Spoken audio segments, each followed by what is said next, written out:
मेरे सुजान को बचा लो, मेरे सुजान को बचा लो पुत्र।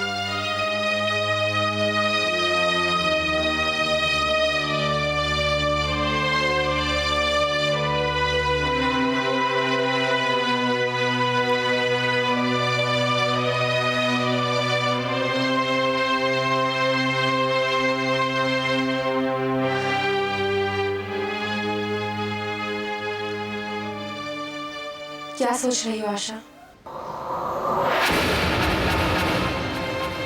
सोच रही हूँ क्या करूं? एक तरफ फर्ज की आवाज है, उदय के जज्बात है, और दूसरी तरफ माँ की ममता। तो मैं भी तो माँ बनने वाली हूँ। अगर माँ के दर्द को मैं नहीं समझूंगी तो कौन समझेगा? तो क्या करेगी तू? यही तो नहीं समझ पा रही। अगर अबू नहीं छूटता तो बीजी की कोख एक बार फिर उजड़ जाएगी, और अगर अबू छूट गया तो जानती है कितनी माँओं की कोख उजड़ जाएगी। ये भी क्या तुझे समझाना पड़ेगा? तो क्या करूं मैं? देख आशा, जो भी करना है सोच समझ के करना। तो इस वक्त जिंदगी के एक बहुत ही नाजुक मोड़ पर है। अगर अबू को छुड़वाती है तो उदय की बात जाती है, और अगर नहीं छुड़वाती तो बीजी का सुजान जाता है। मैं तो खुद नहीं समझ पा रही कि तू क्या करेगी, लेकिन मैंने सोच लिया है मुझे क्या करना है।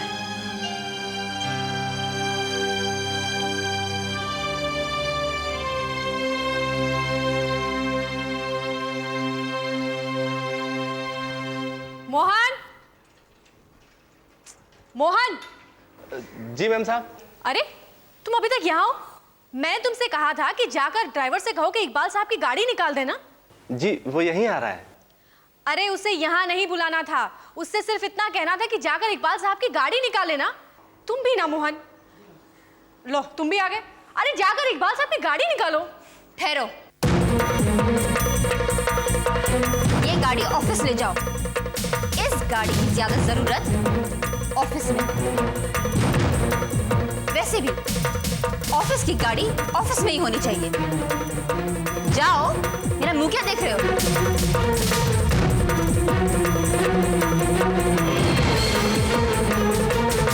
राशि, जा, कूल डाउन, रिलैक्स। वैसे भी ये गाड़ी वाड़ी बहुत मामूली सी बातें हैं। मैं तो तुम्हें इस बात का एहसास दिलाना चाहती हूँ कि अब ये सत्ता तुम्हारे हाथ में नहीं है। और तुम्हें भी याद होगा कि एक दिन तुमने भी इसी तरह ड्राइवर को मेरे लिए गाड़ी निकालने से रोका था।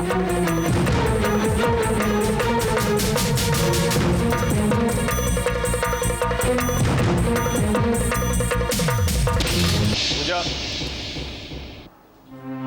ड्राइवर से बोला गाड़ी निकालने के लिए। कौन सी गाड़ी? इकबाल, ये बात तो तुम्हें अब अपनी राशि भाभी से पूछनी चाहिए, क्योंकि अब जो भी होगा ना इस घर में इनके हुक्म से होगा। नाराज क्यों हो रही हो पूजा? दरअसल मुझे यकीन था कि आज से आप लोग ऑफिस नहीं जाएंगे। वैसे अगर आप लोग ऑफिस जाना चाहते हैं तो मैं अपनी गाड़ी से छोड़ देती हूँ। एक मिनट इकबाल वीर जी, आप लोग ऑफिस जा रहे हैं ना? मैं भी आपकी गाड़ी में आपके साथ चलती हूँ। खुशबू, अब हमारी गाड़ी रही कहाँ?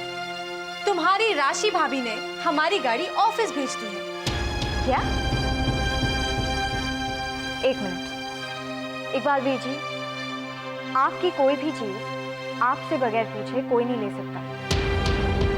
जो गाड़ी आपकी है वो आप ही की और हमेशा आप ही की रहेगी। लेकिन खुशबू, मैंने कहा ना इकबाल वीर जी, और वैसे भी मैंने ड्राइवर को इंस्ट्रक्शंस दिए हैं कि आपकी गाड़ी सिर्फ आपके लिए ही रखे। अब चले वरना देर हो जाएगी। चलो खुशबू।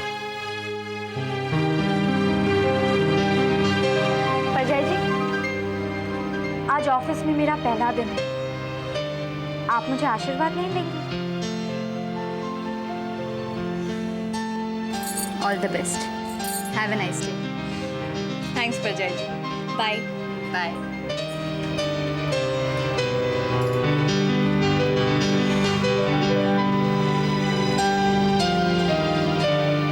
वाह राशि वाह, तुम्हारा डिसीजन कुछ और हमारी खुशबू का डिसीजन कुछ और।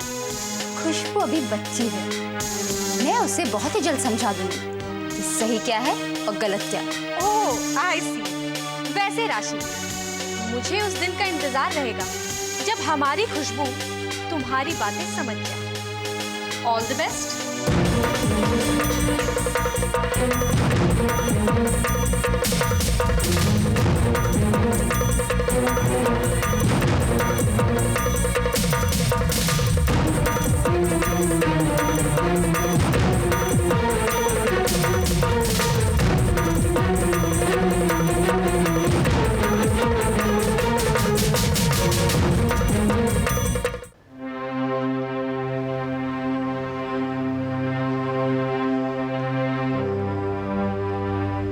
क्या बात है जी? कुछ नहीं तोशी।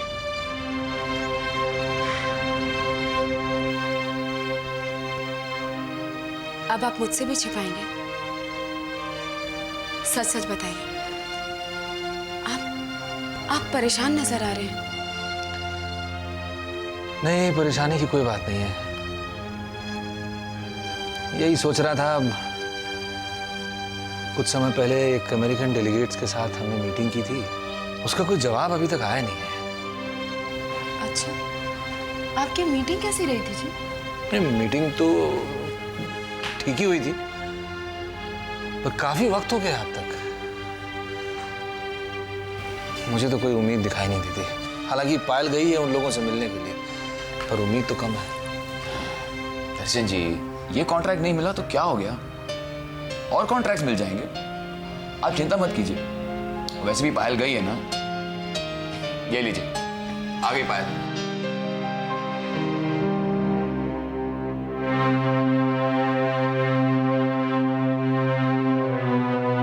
क्या हुआ पुत्र? मुझे तो डाउट था ही। खैर पायल पुत्र, अब हमें क्या करना चाहिए? मेरी समझ से हमें अखबार में ऐड दे देना चाहिए। अखबार में ऐड? किस लिए? अंकल, अब इतना बड़ा कॉन्ट्रैक्ट मिला है, हम लोगों को इतना काम करना पड़ेगा, स्टाफ रखना पड़ेगा, तो स्टाफ के लिए ऐड तो देना पड़ेगा ना। यानी हमें कॉन्ट्रैक्ट मिल गया। ये देखिए मम्मा। पायल पुत्र, तूने तो मुझे डरा ही दिया था। अरे इसमें डरने की क्या बात थी? अब आप ये सोचिए कि फाइनेंस का क्या करना है। दर्शन जी, फाइनेंस का इंतजाम तो हो गया ना? वो मैंने एबीसी बैंक में बात तो की है, अब देखो क्या होता है। ABC bank? आप फिक्र मत करो, अब कॉन्ट्रैक्ट मिल गया है तो पैसे का भी कहीं ना कहीं से इंतजाम हो जाएगा। बस अब दो ही काम करने हैं, एक तो ये फाइनेंस वाला और दूसरा वो रॉ मटेरियल का इंतजाम करना है। रॉ मटेरियल्स का क्या है? वो तो आपको मार्केट से मिल जाएंगे। नहीं राजन बाबू, ये जो आइटम हमें चाहिए उसका पेटेंट एक ऐसी कंपनी के पास में है जो मुंबई में है। अब वक्त का तकाजा देखें, ये जो आइटम हमें चाहिए इसका इजाद मैंने और मेरे वीर जी ने शेखुपुरा में बरसों पहले फैक्ट्री में बैठकर किया था। अब उसी के लिए हमें दूसरी कंपनी के पास जाना पड़ा। हाँ दर्शन जी, ये तो वक्त की बात है। अब वक्त हमारा है अंकल। आप मुझे इतना बताइए कि अपने इस आइटम के लिए पेटेंट्स किस कंपनी से चाहिए? वो मुंबई में एक कंपनी है, गुरुकुल फार्मा। क्या आपको गुरुकुल फार्मा के पास से चाहिए? हाँ। अरे वाह, तो समझिए काम हो गया। ये पेटेंट्स तो हमारे पास ही है। मैं एक फोन करूंगी और हमें हमारे आइटम मिल जाएंगे। मैं अभी आती हूँ अंकल। तो जल्दी आना। संतोष जी, आप यहाँ ऐसे ही बैठे, अरे इतनी अच्छी खबर आई है, जाइए ना, कुछ मिठाई का बंदोबस्त कीजिए। हाँ जी, आप लेके आते हैं। जल्दी। उदय पुत्र, काश तो मेरे पास होता।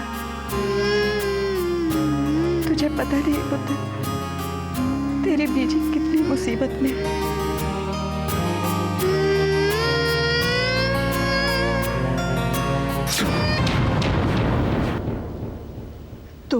हाँ मैं। इसे संभालिए। ये क्या? खुद ही देख लीजिए।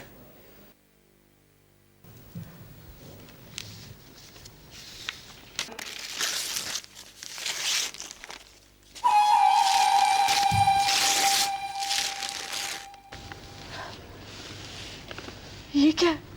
खाली फ्रेम सुजान की तस्वीर लगाने के काम आए। अनवर, अब तो यही होगा ना, क्योंकि आपको तो रात दिन बेजान तस्वीरों से बातें करने की आदत सी हो गई है। अरे जिंदा इंसान आपसे क्या कह रहे हैं ये तो आपको समझ में भी नहीं आ रहा। अगर आपका रवैया ऐसे ही रहा ना तो बहुत जल्द इस फ्रेम में सुजान की तस्वीर लग जाएगी। आपके आंसुओं का ये दरिया आपके बेटे को बचा नहीं पाएगा। इसलिए कहता हूं कि जो कुछ करिए जल्दी कीजिए, वरना आप अच्छी तरह से जानती हैं ना।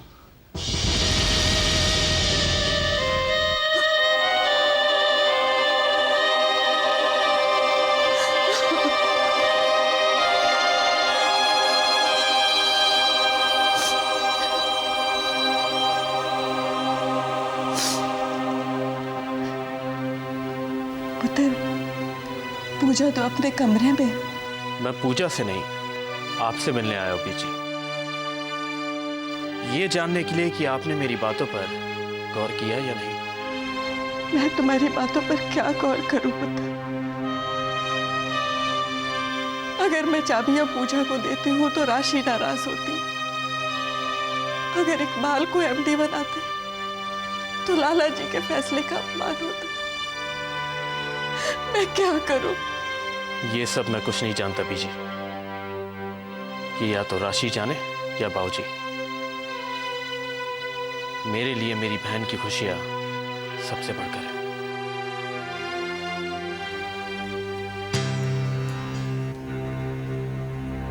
वीर जी आप?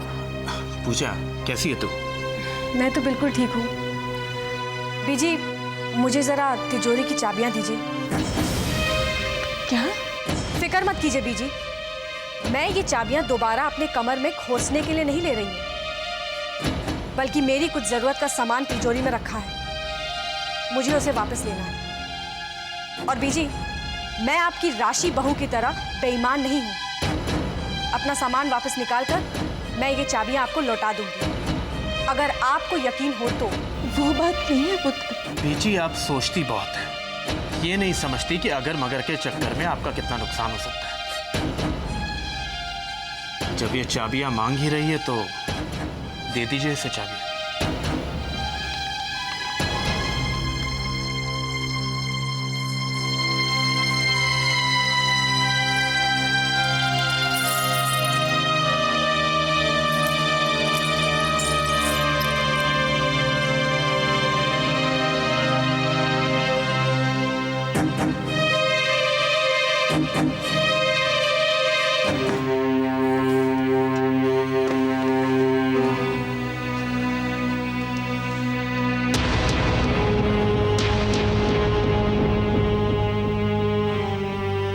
पूजा, तुम्हारे पास ये चाबियां आई कहां से? ये सवाल तो तुम्हें उससे करना चाहिए जिसके पास ये चाबियां थीं। और तुम कर क्या रही हो? वही जो मुझे बहुत पहले कर देना चाहिए था। सारा सामान यहाँ से निकाल रही हूँ। और तुम्हें हमारा सामान निकालने का हक किसने दिया?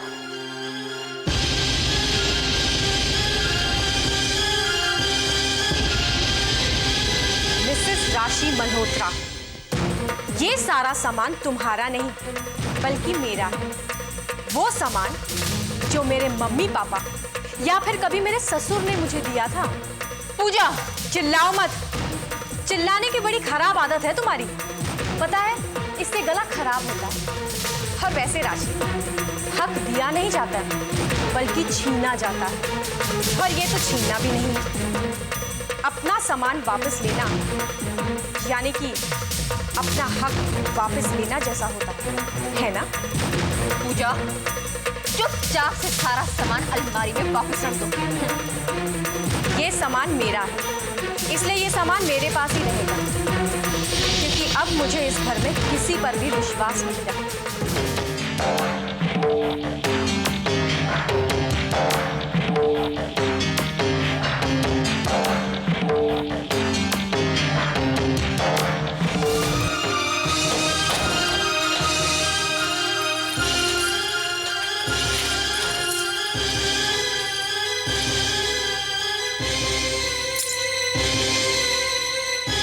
लो संभालो।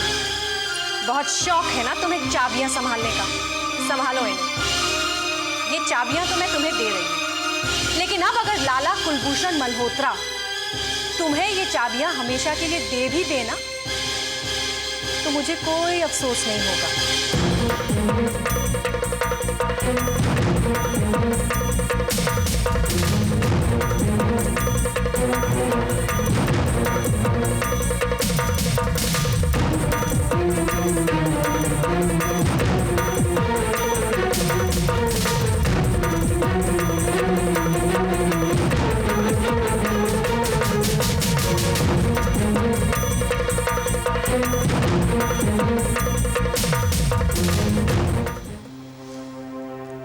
हेलो।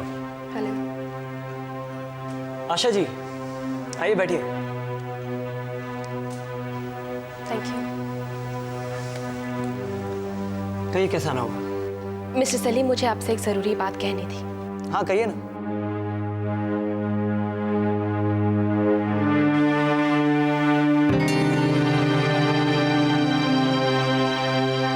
आप लोग ओके सर।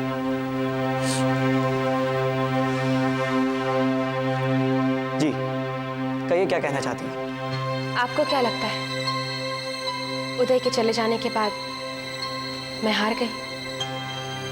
नहीं, मैं नहीं हारी। मैं अब भी अपने मिशन के बारे में सोचती हूँ और चाहती हूँ कि उदय के बाद इस मिशन को आप अंजाम दें। आशा जी साफ साफ कहिए कि आप कहना क्या चाहती हैं? पहले आप मेरे एक सवाल का जवाब दीजिए। अबू को इतने दिन लॉकअप में रखने के बाद आप उसे क्या उगलवा पाए? अभी तक तो कुछ नहीं, लेकिन